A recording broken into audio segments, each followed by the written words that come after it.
नमस्कार दोस्तों, study mirror के यूट्यूब चैनल पर आपका स्वागत है। जनरल अवेयरनेस के क्वेश्चन एंड आंसर करने वाले हैं हम इस वीडियो में। तो आज के पहले क्वेश्चन की तरफ चलते हैं।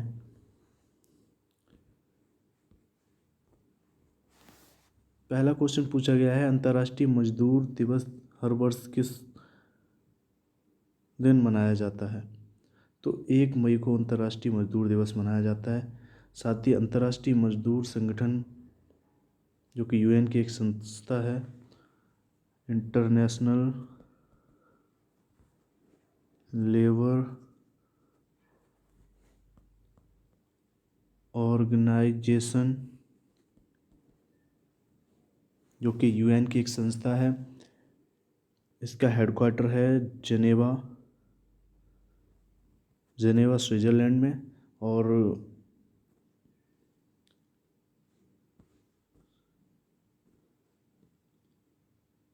ILO इंटरनेशनल लेबर ऑर्गेनाइजेशन इसे फाउंडेड किया गया था 11 अप्रैल 1919 में। और प्रेजेंट में इसके डायरेक्टर जनरल हैं, वो हैं गाय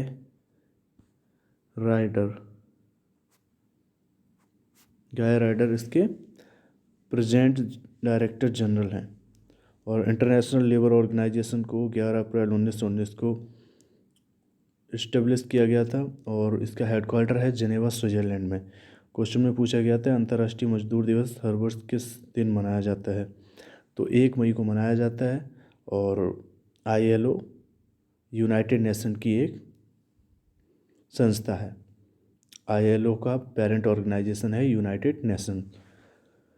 चलते हैं अगले क्वेश्चन की तरफ। अगला क्वेश्चन पूछा गया है कि सालार जंग संग्रहालय कहाँ स्थित है? तो ये हैदराबाद में स्थित है और ये एशिया का सबसे बड़ा और सबसे पुराना संग्रहालय है। इसकी स्थापना हुई थी 16 दिसंबर 1951 में।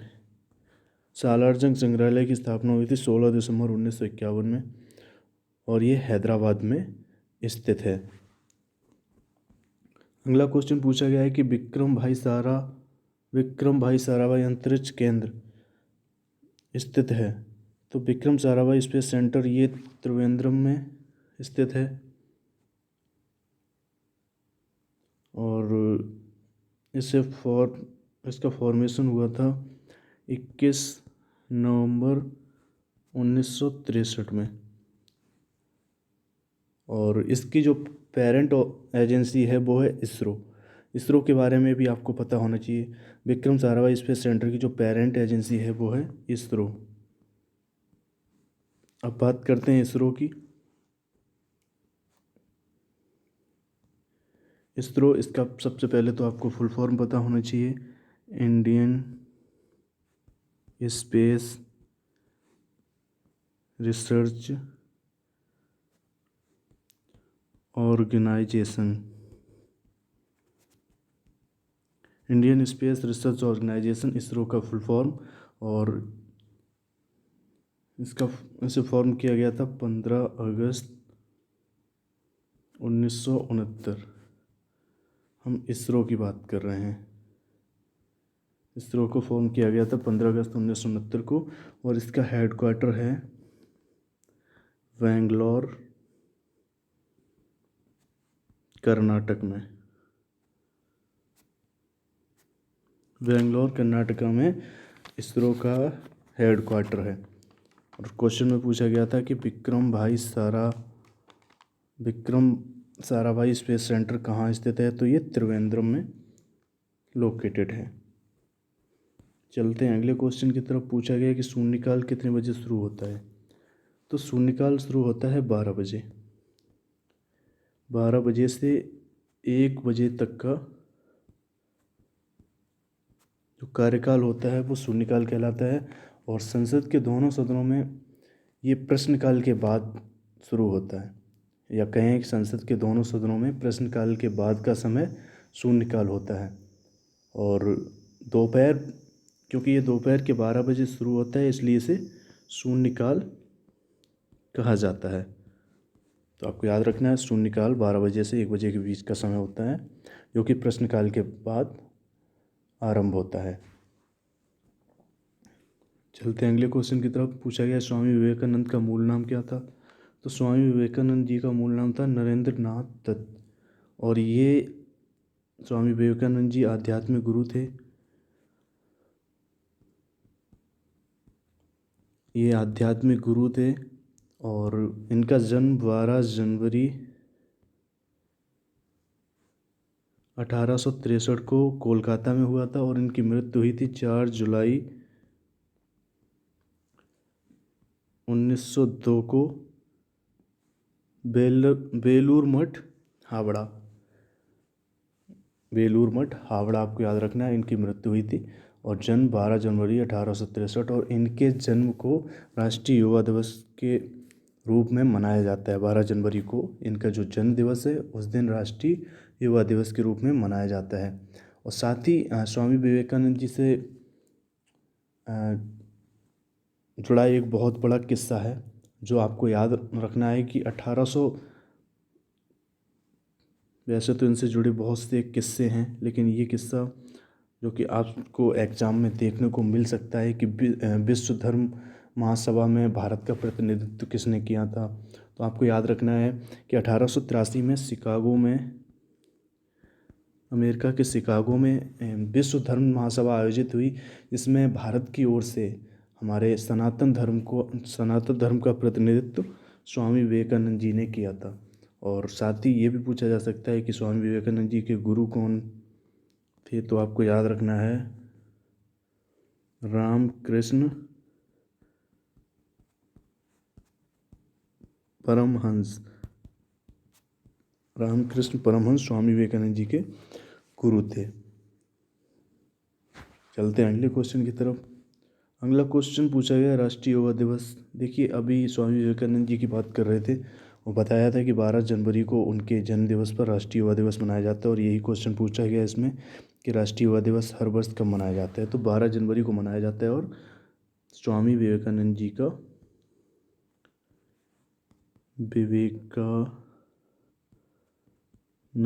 का जन्म दिवस है 12 जनवरी, और इस दिन राष्ट्रीय युवा दिवस के रूप में मनाया जाता है। अगला क्वेश्चन पूछा गया है कि शेरशाह का मकबरा कहाँ स्थित है। तो शेरशाह का मकबरा सासाराम बिहार में स्थित है, और शेरशाह ने अपने जीवन काल में ही अपने मकबरे का काम शुरू करवा दिया था, ये आपको याद रखना है। और शेरशाह 1540 में हुमायूं को हराकर उत्तर भारत में शेरशाह ने सूर्य साम्राज्य की स्थापना की। 1540 में हुमायूं को हराया, और उत्तर भारत में सूर्य साम्राज्य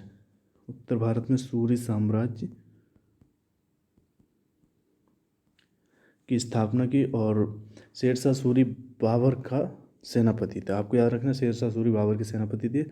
और 1540 में बाबर का जो बेटा था हुमायूं, इनको हराकर इन्होंने सूरी साम्राज्य की स्थापना की थी। और जो शेरशाह का मकबरा पूछा गया है, इन्होंने इसका निर्माण अपने जीवन काल में ही शुरू कर दिया था, और ये सासाराम बिहार में स्थित है शेरशाह सूरी का मकबरा। अगला क्वेश्चन पूछा गया है कि भारतीय संविधान में राजभाषाएं किस अनुसूची में वर्णित हैं। तो ये 8वीं अनुसूची में वर्णित हैं, और 8वीं अनुसूची में 22 भाषाओं के बारे में भाषाओं का वर्णन किया गया है। और 14 सितंबर 1949 को हिंदी को भारत की राजभाषा स्वीकारा गया, और इसके बाद संविधान में अनुच्छेद 343 से 351 तक राजभाषा के संबंध में व्यवस्था की गई। भारतीय संविधान में 343 से 351 तक राजभाषा के संबंध में व्यवस्था की गई।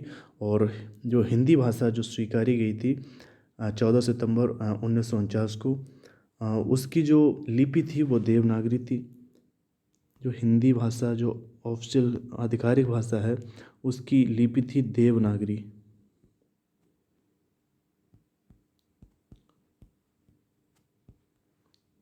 संविधान में जो हिंदी भाषा को 14 सितंबर 1949 को राजभाषा के रूप में स्वीकारा गया था, उसकी लिपि देवनागरी थी, आपको याद रखना है। और 14 सितंबर को विश्व हिंदी दिवस हमारा हिंदी दिवस मनाया जाता है 14 सितंबर को, आपको याद रखना है। साथ ही आपको ये भी याद रखना है कि जो हमारा आर्टिकल 120 है, उसमें संसद में प्रयोग की जाने वाली भाषाओं का वर्णन है। और 210 आर्टिकल है, उसमें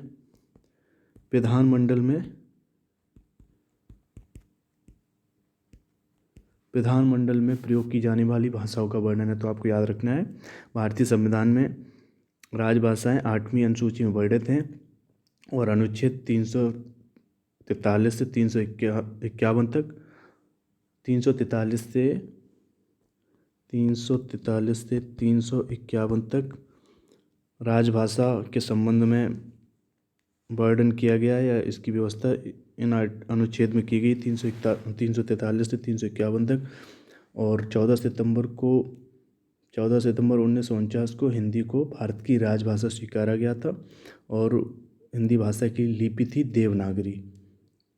साथ ही 120 अनुच्छेद आपको याद रखना है, संसद में प्रयोग की जाने वाली भाषा का वर्णन है। और 210 अनुच्छेद में विधानमंडल में प्रयोग की जाने वाली भाषा का वर्णन है। और साथ ही हिंदी दिवस 14 सितंबर को मनाया जाता है। चलते हैं अगले क्वेश्चन की तरफ। क्वेश्चन पूछा गया है कि कबीर के गुरु कौन थे। तो कबीर के गुरु थे रामानंद, आपको याद रखना है, संत रामानंद जी कबीर के गुरु थे। और कबीर का जन्म हुआ था बनारस में, जो कि वर्तमान में वाराणसी के नाम से जाना जाता है। मृत्यु हुई थी मगहर, और इन्हीं के नाम पर जिला है संत कबीर नगर, और मगहर उसी ज़िले में स्थित है। संत कबीर नगर के मगहर नामक स्थान पर इनकी मृत्यु हुई थी और बनारस में इनका जन्म हुआ था, बनारस में, जो कि फिलहाल वाराणसी है। आपको याद रखना है, ये हिंदी साहित्य के भक्तिकालीन युग के कवि थे। कबीर जी की बात कर रहे हैं हम, हिंदी साहित्य के भक्तिकालीन युग के कवि थे। और पूछा गया है कि कबीर के गुरु कौन थे। तो कबीर जी के गुरु थे संत रामानंद जी। तो आपको याद रखना है, संत रामानंद जी कबीर जी के गुरु थे। चलते हैं अगले क्वेश्चन की तरफ। अगला क्वेश्चन पूछा गया कि वह संविधान संशोधन जिसके तहत जीएसटी पारित किया गया। तो 122वां जो अमेंडमेंट था, उसके तहत जीएसटी पारित किया गया था। और ये 279A आर्टिकल में वर्णित है। और इसे शुरू किया गया था 1 जुलाई 2017 को इसे शुरू किया गया था। और इसे इंट्रोड्यूस किया था अरुण जेटली, जो कि उस वक्त के फाइनेंस मिनिस्टर थे।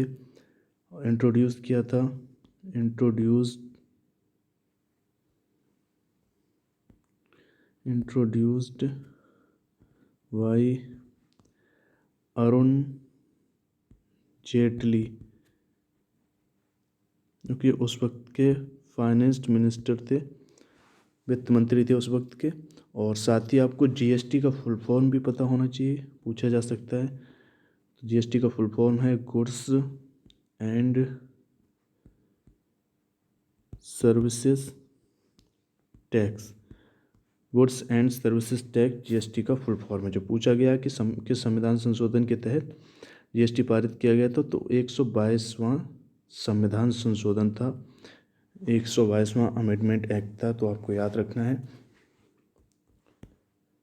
तो दोस्तों, आज के लिए इतना ही।